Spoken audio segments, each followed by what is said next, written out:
Rachel Martin, host. President Trump called the future of the Iran nuclear deal into question last week by refusing to certify Iran's compliance with the treaty. Now European Union leaders are appealing to Congress to not let the Iran nuclear deal fail. Top diplomat Federica Mogherini yesterday on the EU's position.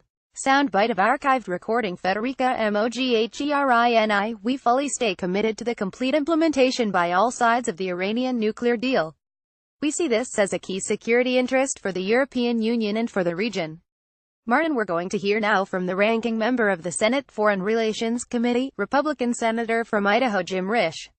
Senator Risch says the Iran deal never should have been made in the first place and shouldn't be upheld now. I sat down with him in his office yesterday. Senator Risch, thanks so much for taking the time to talk with us. Jim Risch: Thank you so much. Glad to be here. Martin: Do you think the U.S. should abrogate the deal and call for new sanctions? Risch: Well, before we start into that, we need to go back to the beginning of this.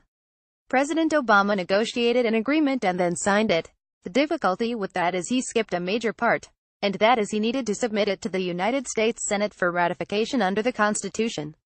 It was a treaty. They say, oh, no, it's an executive agreement. Well, you read the definition of a treaty, and it is simply an agreement between countries. So this thing is tangled badly. And it's tangled primarily because of the way that Obama did this at the outset. So now we do not have an agreement. Martin: So you don't think there is an Iran nuclear deal? Risch: I think there is an Iran nuclear deal that has been agreed to by President Obama. And if he wants to be bound by it, he certainly has the right to. But that does not bind the United States of America. It certainly doesn't bind this Congress. Martin: Well, let me ask you, though, because both the Secretary of Defense, Jim Mattis, and the Chairman of the Joint Chiefs of Staff, Joe Dunford, have both said that there is a deal, and Iran is complying, and the U.S. should stay in it, and that Joe Dunford specifically said that the Iran deal has slowed Iran's development of a nuclear weapons program. What's he missing? Risch: Well, I think he's right on that. But that doesn't answer the question as to whether we have a valid, legal, binding deal or not. Certainly, Martin, but if it's working, who cares? Risch: Well, that's a really good question. And the answer to that is who cares are the people that are at the end of this agreement when the agreement starts to expire in 8 years. Yes, that's when you really care. Look, the flaws in this agreement are legion. But number one, there should never, ever have been any sunset on any of the provisions that stopped Iran from having a nuclear weapon. Martin, some of these stipulations expire after a certain period of time. Risch: I argued at the time this was not an agreement that stopped them from having a nuclear weapon. It was an agreement which gave them a timetable for which they could develop a nuclear agreement. And if you have a sunset provisions in it, when they get to the end of it, they say, look, we've done everything we said we're going to do. Now we're going to build a nuclear weapon. And what can you say to that if, indeed, you've gone through the period? But the other thing that I feel very strongly about, I said on both the Foreign Relations Committee and the Intelligence Committee, we met in closed session over and over and over again with the negotiators. And we told them, you have got to do something beyond just the nuclear programs. Oh, that's all we'll talk about as a nuclear program. If that's all they'll talk about, then you guys fold your books, get away from there, and tell them when they're ready to stop supporting terrorism, we're willing to talk again. When they're ready to comply with the UN resolutions, then we're ready to talk again. They wouldn't do it. And so what happened? That ink wasn't even dry on the agreement when Iran was saying, oh, well, we now can do whatever we want to do because this covers everything. No, it didn't. No, it didn't. And that's one of the reasons why we put sanctions on again this year. Martin: So I understand your critique of how the deal came to be and the fact that you argue that it is too narrow, that it doesn't take into consideration Iran's global behavior. But we live in the reality we live in. And there is a deal now. And what does Congress do? Risch: Let me take you forward to some reality. The real drop-dead date is January 15th, because on January 15th, unless the president extends the waivers of the 3 sanction laws that we had in place prior to this deal that Obama signed, those sanctions will go back into place. Martin: Do you think that should happen? Risch: Without Congress doing anything. Martin: Do you think that should happen? Risch: Of course I think that should happen. I didn't think we should have signed the agreement in the first place. And I think there's going to be a lot of discussion around here to try to do something about it.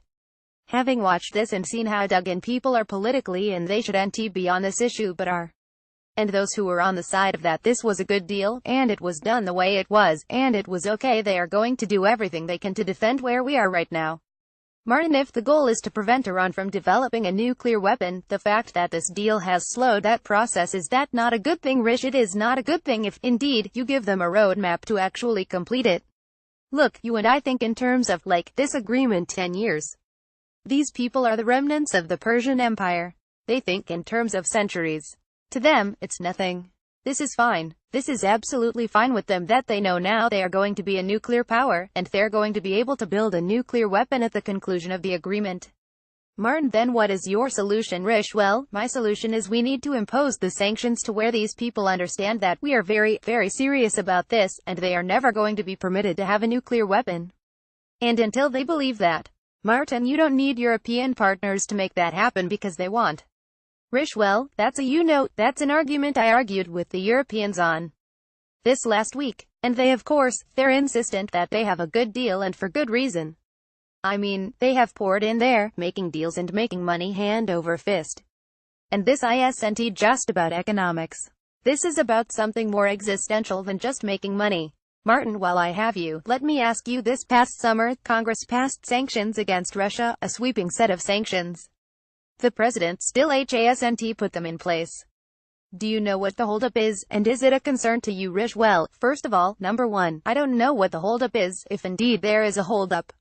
I can tell you this: over the years, as we have imposed sanctions, the second branch of government has never been as robust as I'd like them to see when it comes to imposing the sanctions. That includes Republican and Democratic administrations. Their enthusiasm is always less than Congress enthusiasm in that regard. Martin, it's not a concern to you. You think it'll happen. Risch, time will tell. Martin, that feels like a cop-out. Risch, time will tell. Martin, Republican Senator from Idaho. Jim Risch, thank you so much for your time, sir. Risch, thank you. Soundbite of Christian Scott ATUNDEADJUAHS Ruler Rebel. Copyright 2017 Nepalese rupees. All rights reserved. Visit our website terms of use and permissions pages at www.npr.org for further information. NPR transcripts are created on a rush deadline by Verbatim, Inc., an NPR contractor, and produced using a proprietary transcription process developed with NPR. This text may not be in its final form and may be updated or revised in the future. Accuracy and availability may vary. The authoritative record of NPR's programming is the audio record.